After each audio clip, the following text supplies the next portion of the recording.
Here are 8 ways that we can expect web design trends to play out in 2023. As web and UX designers, we want visitors to feel comfortable, safe, and satisfied online. So we strive for clear communication, error reduction, and empathetic responses. At the same time, of course, we also want to give users that little spark of joy and stay on top of trends. Not just to be trendy, but to build trust and stay competitive. Number 1, price consciousness. It doesn't matter who you are or where you live, unless you're Elon Musk, going into the new year, you're probably concerned about your finances and how the economy is going to affect them. As brands start crafting their messaging for 2023, this is not going to be something they can ignore. Many brands have already begun to focus their messaging around the price tag. Take a company like Target, whose motto is expect more, pay less. Here's what the homepage of the Target website looks like at the moment. Sale-related messaging, discounts, and pricing are much more prominently designed than they were this time last year. This is a clear example of how larger events that affect consumers as a whole, instead of the smaller segment of users a brand might usually target, should inform the way that a website is designed. Number 2, minimalist designs. The trend towards minimalism is likely to continue into 2023. More and more websites are adopting clean, streamlined designs that are easy on the eyes and completely uncluttered.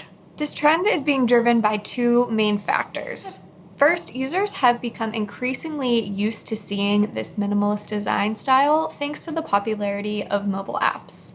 And second, businesses are seeing that reduced distraction can be extremely effective in increasing conversion rates. However, when designing for minimalism, it's important that it doesn't come at the expense of character and personality. Stripping away all details and sense of craft is not effective design. Number 3, Web3. Okay, this is a big one. Web3 or Web 3.0 has become a broadly accepted term for the vision of a new, better internet, the logical next step beyond Web 2.0. Web3 is all about decentralization, blockchain, machine learning, and community. It allows the individual to take back ownership from what many see as the internet run by a handful of private companies. Some say that while Web3 is still in its conceptual stage, it's likely going to be the biggest thing to hit web design in 2023. Its democratic approach to content will open up new ways for creators of every kind to share their work. What does this mean in terms of design aesthetics? At the moment, it's looking like we'll see bold and confident typography, colorful gradients, 3D elements, and futuristic space themes. Beyond that, get used to thinking about multiple kinds of devices.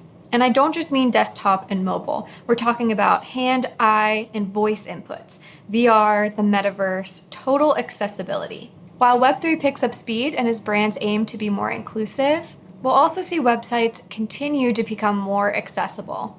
Accessibility ensures that everyone can accomplish the same tasks, so it's only natural that a more democratic web and accessibility go hand in hand. Number 4, employee appreciation. Back on planet Earth, another trend that we'll see as a result of the current economic climate is websites spending more time and real estate on employee appreciation. There's a good example of this currently at the top of the McDonald's homepage. It's a section that calls on customers to celebrate restaurant crew and managers as part of their Thank You Crew initiative. While showing off team members is nice and all, it often feels like just another way for a brand to say, look how awesome we are. One of the reasons why employees leave a job or just don't take one in the first place is because they feel unappreciated. And that goes just as much for the people they serve as it does their employer. That's why I think we're going to see more websites inviting and encouraging customers to share their appreciation for employees. Number 5, holographic designs. Holographic web design has been growing in popularity over the last few years, and that's probably as a result of the rise of Web3.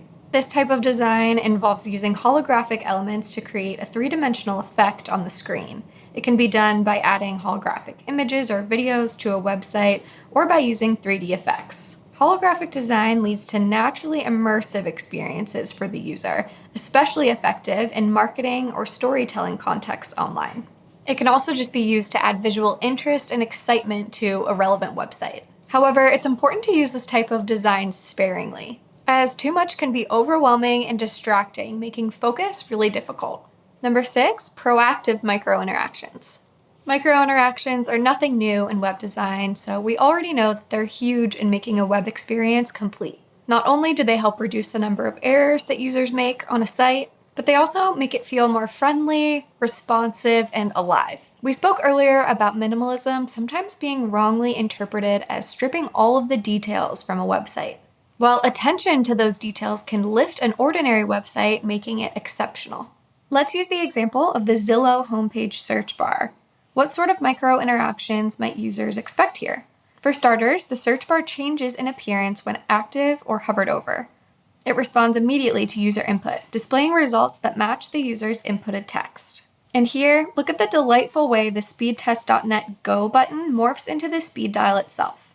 You can expect many more of these types of micro-interactions in 2023. Number 7, AR/VR shopping support. Augmented and virtual realities are slowly picking up speed in the e-commerce world, so definitely expect to see more of that in 2023. One reason is because of what AR and VR shopping tools can do to boost customer confidence in their purchases. For example, the Home Depot website has a tool called See This in My Room.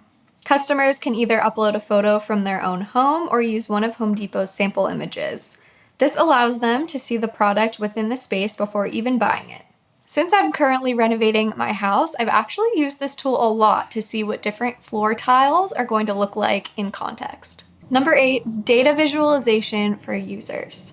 It's no secret that businesses gather tons of data on their users and products. This data is useful for a number of reasons: setting metrics and evaluating KPIs, adjusting business processes, improving products, and so on. In some cases, it can actually be useful to share this data with the brand's audience. You see this a lot with software companies that want to demonstrate how extensive their reach is in the market and how their product has helped change the lives of their users. You see beautifully designed, often animated and interactive data visualizations. This isn't really new in terms of web design, but let's again consider users taking ownership of the web in Web3. What we haven't seen much of, and what I believe will change in the coming year, is how consumers' own individual data on a website or app is presented. The data is quite valuable, but only if users know where to find it and how to read it. We're living in a unique time, on the cusp of something potentially world-changing, and I don't say that lightly. As such, our websites need to be prepared to deliver experiences that keep up with the changing pace and conditions of our world. While we often focus on researching the specific subsets of target users for a brand in web design, it's just as important to consider the needs, expectations, and concerns of users as a whole. That's what these web and UX design trends will allow designers to do in the coming year.